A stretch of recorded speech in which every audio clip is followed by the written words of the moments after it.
Hi everybody, we're going to make a little pouch today. So this is my little pouch that I have woven, and when I started it, the warps that I started with, the lines up and down that you start weaving with, so in this one I've got white warps, so you don't normally see the warps. In this one I use the light gray, and you just see a little tiny bit of them at the very top. So just know whatever color you pick will be this little bit of color that you see at the top. Otherwise you won't really see much of it. It's the color that if you sort of dig in between, you can sort of see in between there. That's where the light gray is, but you don't really see it once everything is finished like this. The colors that you are twining around it, which in this case I'm using red, are whatever colors you choose here. And I switched partway through, so I started with my whitish color, and then I went to the dark gray over here. All right, so that's what we're gonna do. There's gonna be an opening at the top, and then the bottom won't have an opening because we want it to be a nice little pouch, and that's what we're gonna make. I've got my little mini card loom, and I've prepared it by putting 7 slits across the top and 7 slits across the bottom. You can put any number of slits if you want it to have more warps. Just make sure that you have an odd number. Okay, now what we're gonna do is I'm going to start with my yarn. I'm going to start at the top, and I'm just going to hook it in the first slit, leaving a little bit of extra here so I have room afterwards to tuck it in. And I'm going to stick it between my little slit here. I'm going to bring it all the way down to the bottom to the first slit and then up the back. I'm going to put it back in the same slit that I started with. So I've wrapped it all the way around the card. And now what I'm going to do is I'm going to go in the reverse direction, but first I'm going to hook it around this little tab at the top. So I'll hook it around the tab, and now I'm going to go the reverse direction. So I can go down around the back, up the front. So I've wrapped it all the way around the card and hook it on the tab. And then I go the other direction again. So down the front, up the back, and then hook it on the tab. Now, because I'm pointing out the back, I'm going to go the opposite direction. So down the back, through the slit, up the front, and hook it on the tab. And now the opposite direction again. So down the front, up the back, back to the same spot you came out, hook it around the tab. So down the back, up the front, hook it on the tab, down the front, up the back, and hook it through that tab there. Okay, so when we're done, all of your warps should be going straight up and down, right? There shouldn't be any missed, and you can check to see if you're right. If there's, so it always just wraps right around the bottom. There's no stopping, it just wraps right around the bottom. And on the top, you should see every other tab will have a little line across it because of the hooking, okay?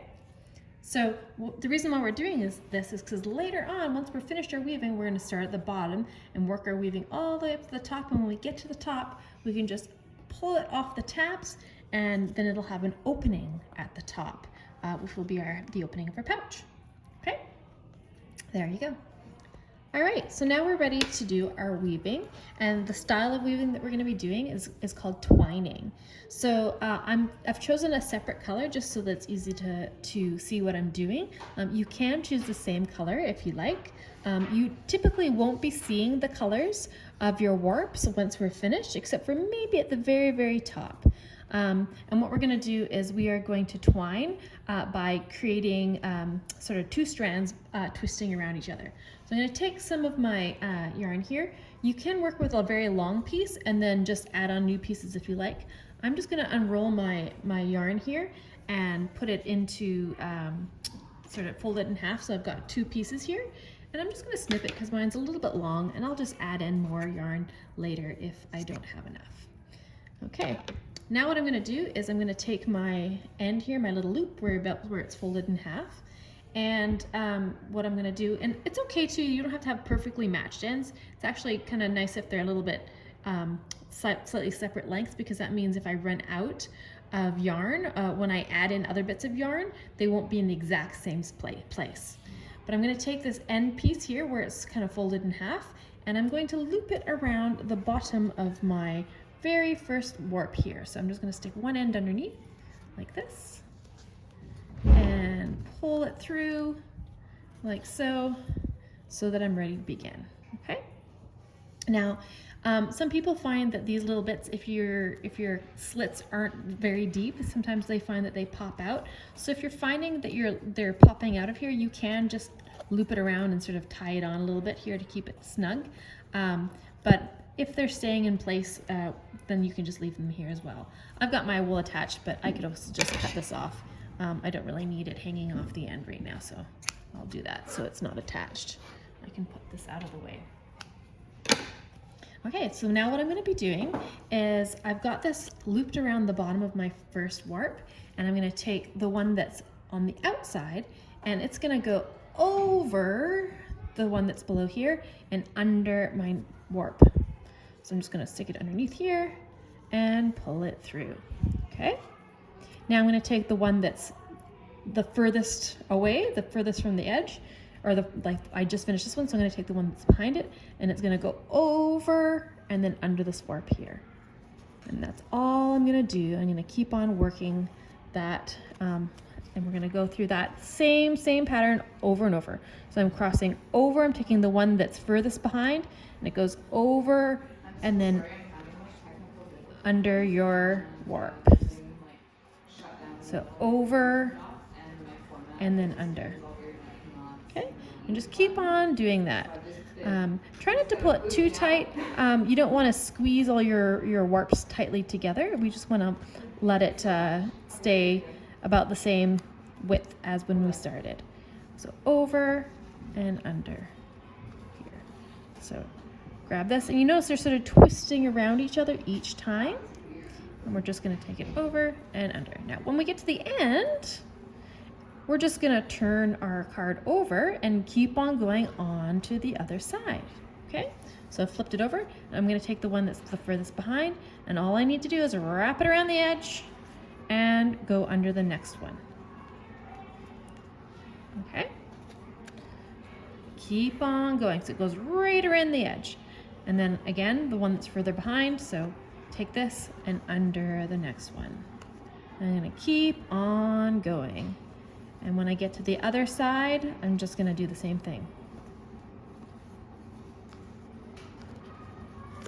Oop, if it pops off like this, just stick it back on. There we go. I find sometimes it helps just to put a little piece of tape on the top to hold it in place if you find that they're popping off. You can do that too, get a little bit of masking tape and tape it across the top.